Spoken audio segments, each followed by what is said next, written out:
The world of business is more complex than ever.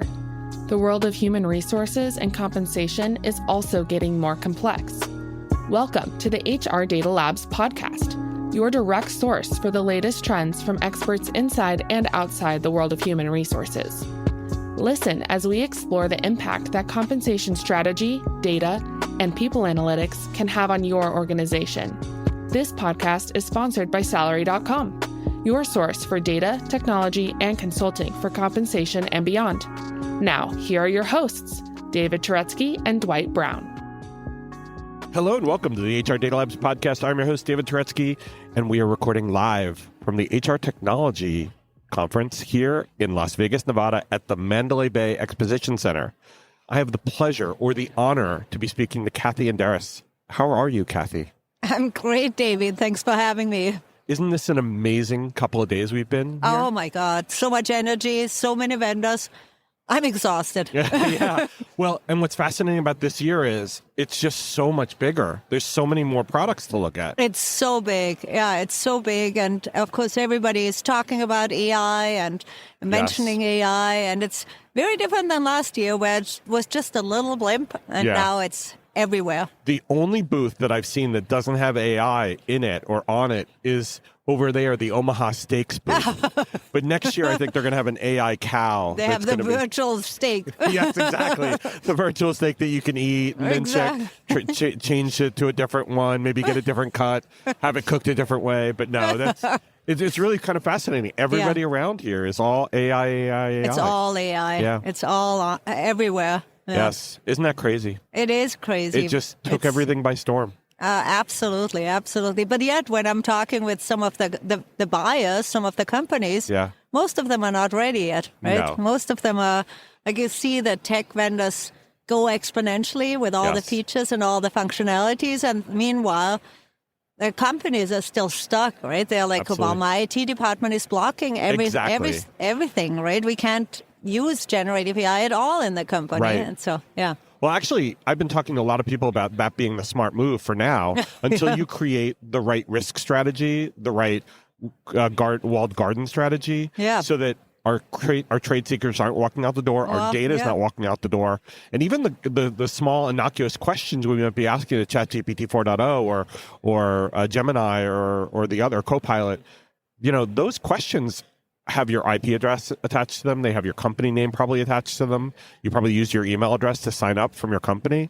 And so you're asking things to these bots and it knows what you're asking and now has ingested that. Yeah, no, absolutely. And I mean, the whole thing about the own data being clean and good, and can you rely on it? Can you trust it? I mean, these are all important questions for sure.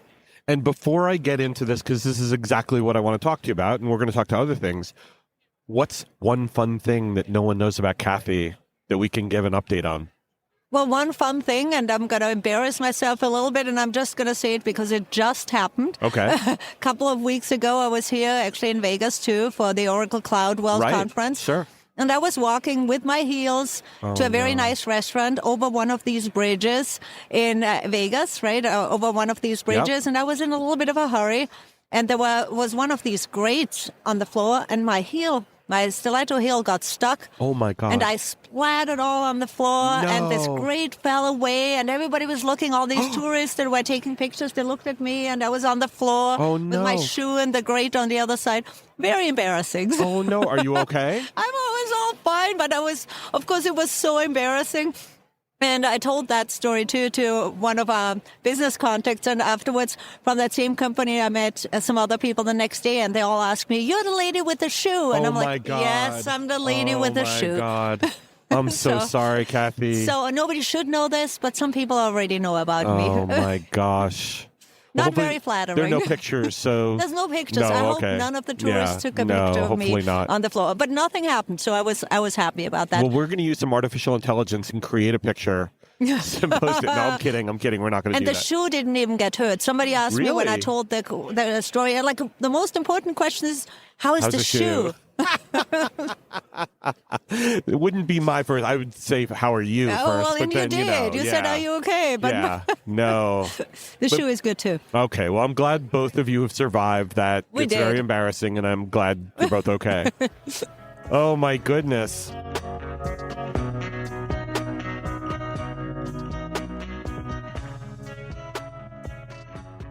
Now let's transition to some of the really cool questions that we get to talk about, because one of the reasons why I love podcasting with you especially is I learn so much.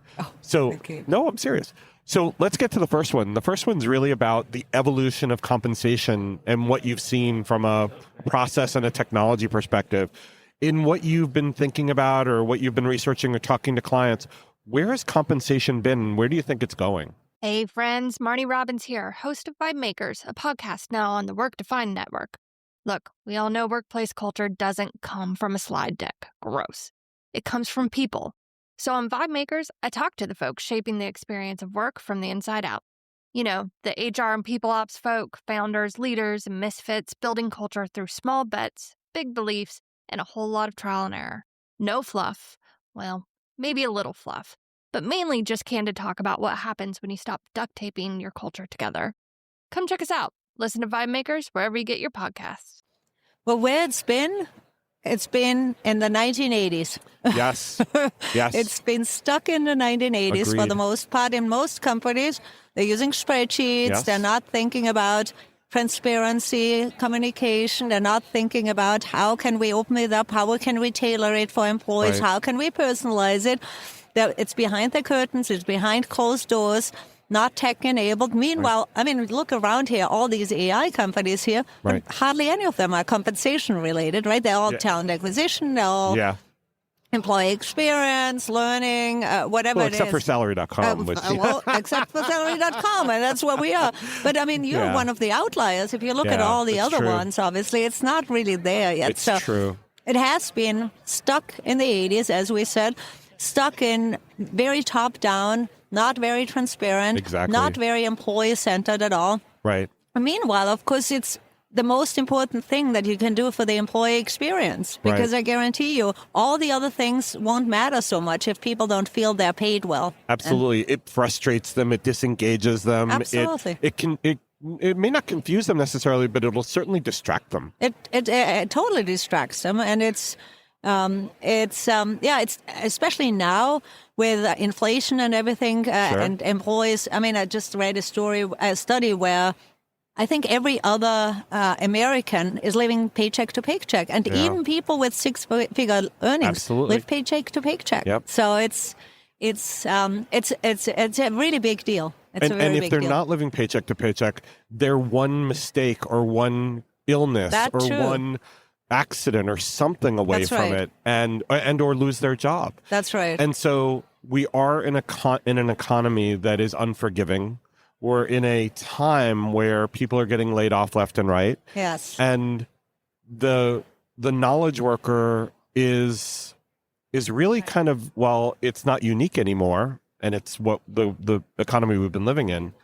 There are a lot of other ways of getting that data or getting those skills. So no, it's so true. Yeah, so compensation really key to the employee experience, more so than anything else, and very insular right now. Yes. So we feel that it has to open up into other disciplines, into other areas of HR and the business, quite frankly, to not just be about compensation, because compensation is really not just about the money side. It's about other things, right? It's about, yes, of course, it's about the money side. It's about pay for performance. It's about pay equity, of course, very important. It's about, but also, can I build a career here? Yes. Can I have a say here in this company? Does it feel like a culture where I want to work? Right. Does it feel like I have flexibility to do my job how I want to do it? Right. Do I have the tools and the resources?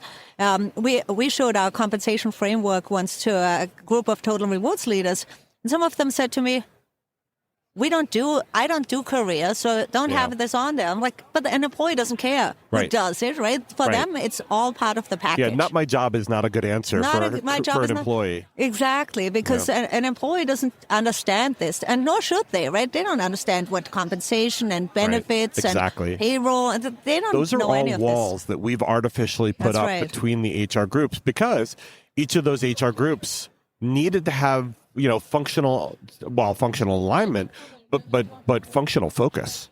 That's right. Exactly. But now we see with the pay transparency laws, like in Colorado, where they've said, listen, I don't care compensation if it's your problem or if it's your job. You need to publish career frameworks and you need to have accurate job descriptions and you need to provide that to employees. Well, that means that now they have to dust off those skills or get new skills to be able to create, or hire consultants, by the way, to be able to develop those things. Because saying it's not my job isn't going to help you with the state of Colorado. Yeah, or you work across the company, right? Work with the learning and development team to develop career frameworks. Work with talent acquisition to get the right job descriptions, and with the business, of course. That's right. Work across the company, not just in your silos. And I think those silos have to come down. We see that recruiting is evolving, and with pay transparency again, we see that recruiting and compensation have to really spend much more time together and have to become best friends, because they're going to need to rely on each other to be able to post these ranges and be able to make sure that those are accurate and they're also that they're relevant. Relevant, exactly. And not too broad, right? I mean, we've all seen these ranges that are like 80,000 to 800,000. Well, I mean, what's that? Does that mean, not posted at all? I still see those that are not posted.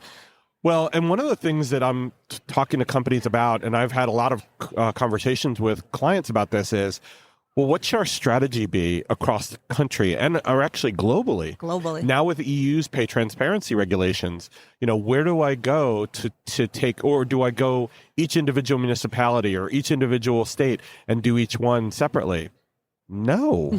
Choose the one that's the most rigorous and do that across your entire company. Embrace it. Choose the highest bar, not the lowest bar, right? Because in the end of the day, it's going to help you as a company anyway, because it's going to help you have more pay equity, more pay, fairer pay, basically. And we know from all of our studies, that's actually one of the most important factors that's driving business outcomes. And CEO wants it, by the way. CEOs absolutely want pay equity, but yet most organizations can't do it. But that flies in the face of a lot of what I've seen with leaders in the past and what I've seen with survey results in the past, which say, yeah, but we don't want to share everything and we don't want to be too open, and pay transparency shouldn't be everything. That's not pay transparency. That's being cagey, or that's being evasive. Well, and I think you need to go beyond the letter of the law. Right. And actually look at, if you're just posting on job descriptions because the law requires it to do, what about employees? Why couldn't employees see it? Exactly. That's where companies are going. I mean, we talked with SAP, for example, not the software provider, but the company. Yeah. They share for all of their over 100,000 employees worldwide in SAP and the SAP system. You can see salary ranges, basically, for everybody. Yeah. Not the individual salary, of course, what everybody makes, but salary ranges for all levels, not just for your job functions, but any for job functions and executives too. So they see all of these salary ranges, and it's right there. Right. Rather than saying, I need to look outside and maybe it's a job posting there, and then I have to scrape it and cobble it together. They said, no, why wouldn't we show it to our employees? Right. Why would we be more transparent to job seekers than internal people? Well, and some of the laws that are coming out in the U.S. say, and in fact, this is part of the Massachusetts law, is that you need to be able to provide people not only with candidates with the salary range, but also anybody who wants to post internally. They have to be shown the salary ranges as well. That's right. And so that's what these companies are doing. Other companies are doing this too. And it needs to be easy to do. It needs to be easy to see. And why wouldn't you share it? Or do you have something to hide? I mean, that's... Oh, yeah. Like what you hear so far? Make sure you never miss a show by clicking subscribe. This podcast is made possible by Salary.com. Now, back to the show. So do you think that there needs to be a little bit of a, what do I call it, a reboot on all of the documentation, on all the training with this? Because we use a lot of terminology in compensation, HR, comp ratio range midpoint penetration. They're not statisticians. They don't understand what's the median of the market. They don't care. They don't understand this, no. And nor should they. How do we translate that? How do we simplify it? How do we make these things more accessible, more practical, simpler, I guess? The communication is so key. Communication of both your strategy, your compensation philosophy, how we pay, and then also how you portray these salary ranges, for example, or compensation models, or any of those kind of things, is really key. And I think you hit it right on the head. It's so important to simplify it and not use HR speech, because I guarantee you nobody's going to know what this means. And nobody's going to want to learn this, right? And it also means we have to go back to the drawing board on a lot of the compensation plans we've created. Because if you've read a bonus plan lately, there are some people who... When I was at Morgan Stanley, I used to have to talk to the heads of investment banking and say, here's what an employee stock option is. It's not a tradable option. It's not what you're doing. This is something that you're granted. It's got a vesting schedule. This is why we do it, blah, blah, blah. There's forfeiture. There's other things. And, because this is so emotional, because this is now part of their comp. They've never had it before. They used to get cash, and now they're getting restricted stock and options and things. And you really have to go back to simple stuff, even if you think this person is one of the most brilliant people in the world.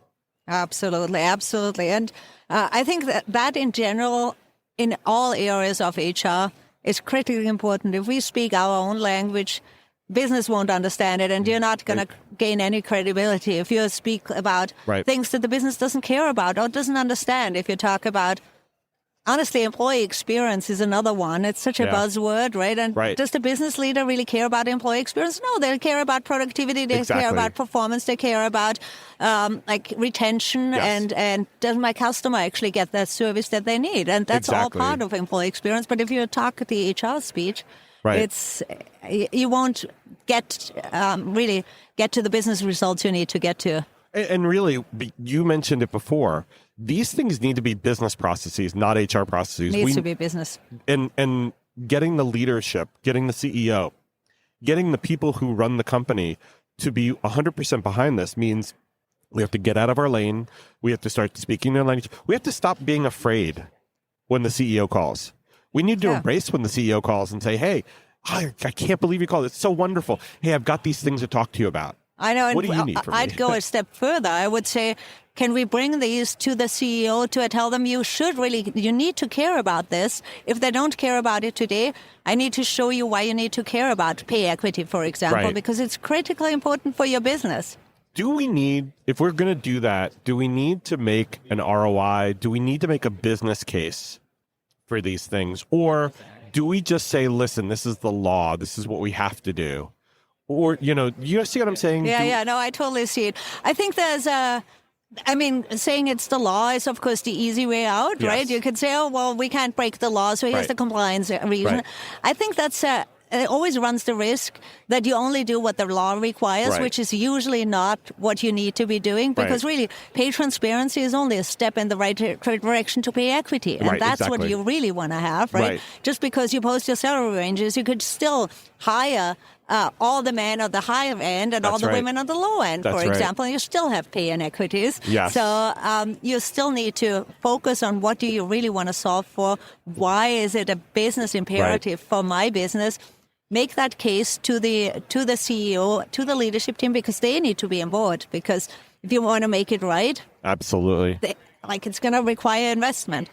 Do you see boards of, especially boards of public companies, do you see them getting involved more often in compensation matters? Or is it really where leadership and HR and internal HR leaders are dealing with these issues on their own?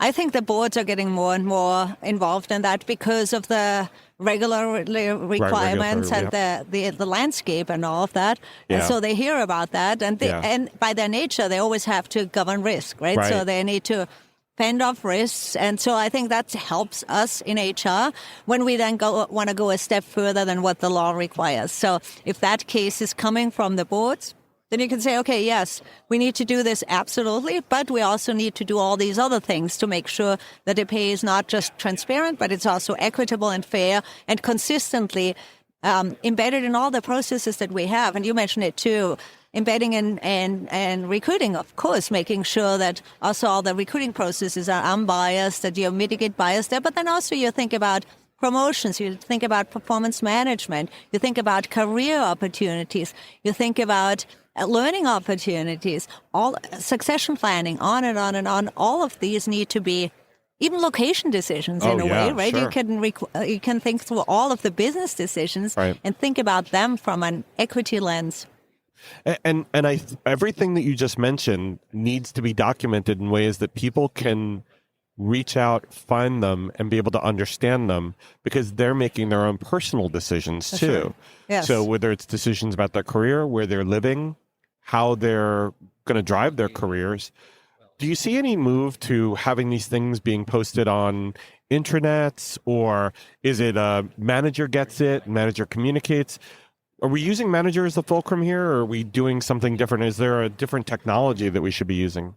Well, managers are right now, for those companies that are doing it somewhat well, they are educating managers and making sure that managers can actually communicate that in an easy to communicate way, and that they first understand it themselves and they understand their own behavior and their own impact and their own decisions on that. And so training managers and upskilling managers on that is critically important in an easy to understand way. So Schneider Electric, for example, in their quest for pay equity, they have really revamped all of their manager training to include that, not separate training, right? Not saying, oh, now you got to go to this pay equity training, because everybody's like, oh, now you got to do the pay equity training. And they roll their eyes and go, oh no, another HR training. Exactly. It's like, okay, great, I'm going to go there, I'm going to sit through it, and then I'm going to forget all about it. But they put it into all of their existing management development programs where it fits, right? So they're revising that. And I think that's the way to go on the manager enablement. I think absolutely, making sure that you communicate it though directly to employees as well, that they have access to the information. AI can really help with that, by the way, because you can communicate with them in a personalized way, right? Personalization of communication, all of that through intranets or through other media, whatever the best medium for the employee is. I think that's really where the next step should go to. And then if they have questions, of course, or as the manager talks with them, the manager has to be right there. If it's an HR communication, it's guaranteed to fail, right? Because if HR just says, oh, here's a big pay transparency thing now, please pay attention to that, managers are going to it's not going to work. They roll their eyes and they say, again, another HR thing. It's another thing that they're trying to get me to do. Instead, if it comes from leadership and it gets built into their training, then it's their way of being able to communicate to the employee and be able to connect to the employee. That's right. And it drives deeper relationships. Oh, absolutely. I mean, I've talked with companies that said, we don't want to communicate to people that they have a pay equity increase because, and I said, why didn't want to? Because then they think they were not paid fairly before. But that's a really short-sighted way, because employers really will value it, and they will say, oh my God, the company is actually looking out for me. I never complained, and yet still they're doing this. That's trust. I mean, it's trust. You're not trusting that the employee is going to be mature about this, and you're basically saying knee-jerk reaction. I'm going to give them an increase, but I'm not going to tell them why. Okay, well, that's not the good reason to do it. What's the ROI of that increase then? Exactly, yeah. Hey, are you listening to this and thinking to yourself, man, I wish I could talk to David about this? Well, you're in luck. We have a special offer for listeners of the HR Data Labs podcast. A free half-hour call with me about any of the topics we cover on the podcast or whatever is on your mind. Go to salary.com/HRDL consulting to schedule your free 30-minute call today. I want to shift gears for a second. I want to ask you a question about pay for performance, if you don't mind. Yeah, let's talk about that. Gosh, we need another full podcast on this one, David. You're going to like this one, though, because I've been talking to companies about retiring merit programs and instead using a cost of living adjustment or a flat adjustment for pay increases for merit, for salary increase. But then using an incentive program, it doesn't have to be, 30, 40, 50% of base, but using a targeted incentive program that then replaces merit, and it becomes the mechanism for dealing with performance issues. So you do the performance evaluation, and instead of saying, the 2 or 3% you're getting is now 1% or 0, which I don't know how that helps anything. Instead, take the 5, 10% you're going to give them in terms of an incentive, or that you should be, or you could, and make that variable based on not only company performance to drive the thought process of as a team, or as an individual performance. How did you do? You get more or you get less based on your performance. Yeah, that's exactly actually what we have seen most successful, because when you use the base salary for pay for performance, you're introducing automatic pay inequities, right? Somebody has a great year, because it's especially on the upside, right? Somebody has a great year, you give them a significantly higher increase on the base side. Well, next year, what about all these other people? Then they are further ahead. And sometimes they get, if they're a high performer consistently, they get further and further ahead. Is that really it's going to basically reduce your pay equity potential? So when you, and also I think on the other side, when you think about what you can actually do with an incentive pay, with a one-time pay, basically, you can go much higher because you're not increasing your cost line, right? You do it once. Exactly. Oh, I love that.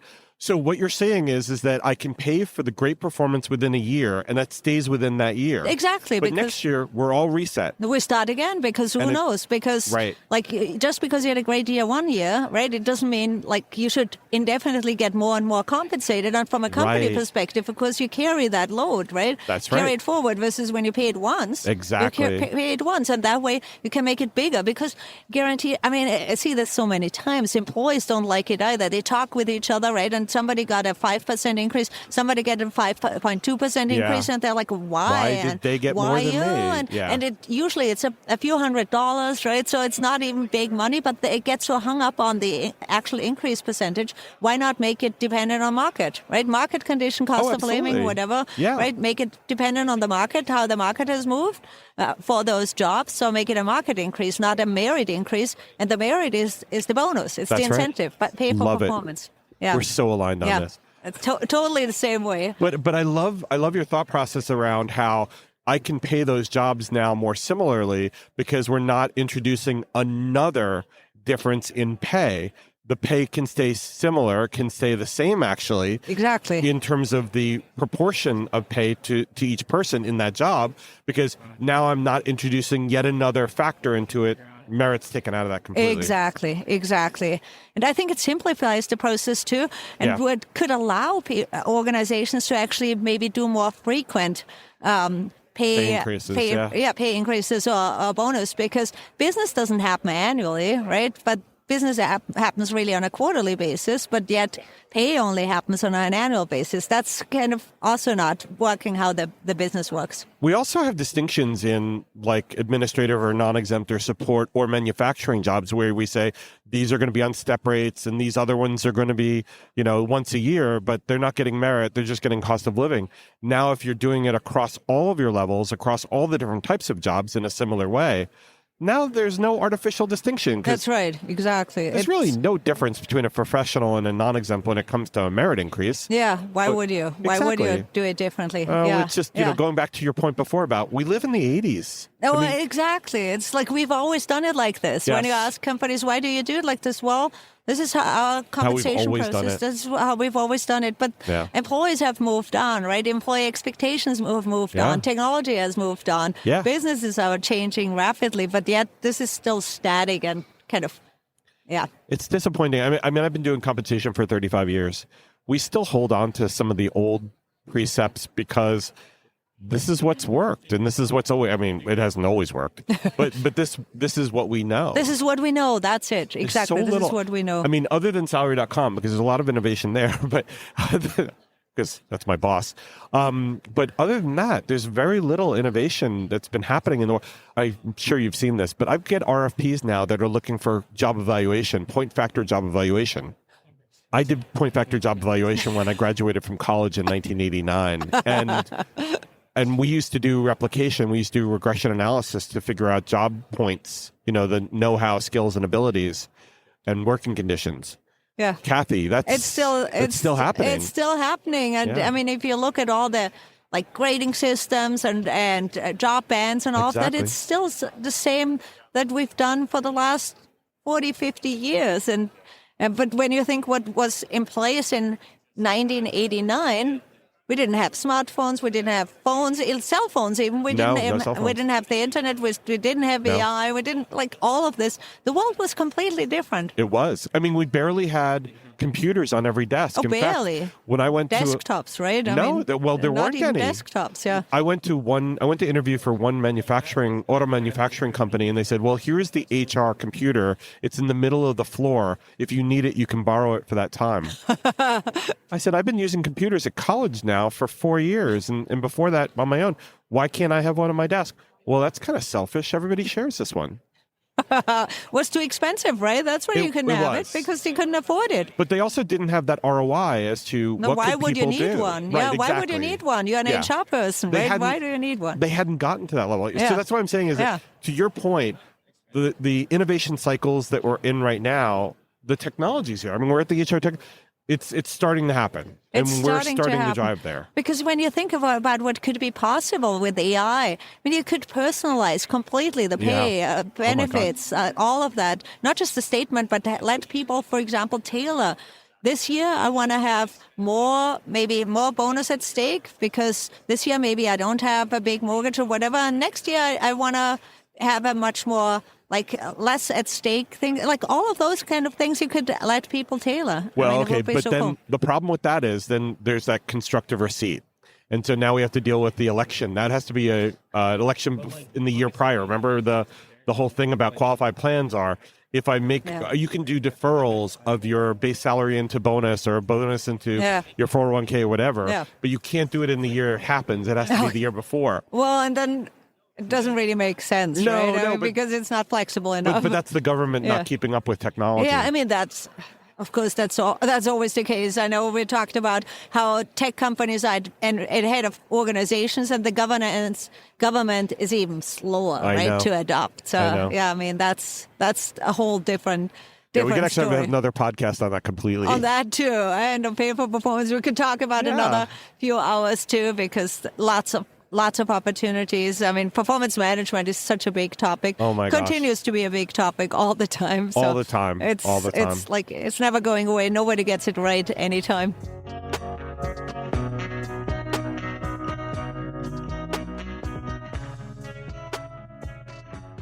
And actually, what I'm going to do is I want to ask you back, and we're going to do one specifically on performance management. Oh, let's do that. I can't wait. Me too. Because I have so many things to say about that. Awesome. Thank you, Kathi. I appreciate your time. You're awesome. Thank you, David. It's so great to talk with you. Anytime. I know we could talk for another few hours on comp and tech and all of that. Exactly. But it was great. Thanks. Thank you. Really Take care. Appreciate it. Have a great way. Well, get home safely. Thank you. Take care. That was the HR Data Labs podcast. If you liked the episode, please subscribe. And if you know anyone that might like to hear it, please send it their way.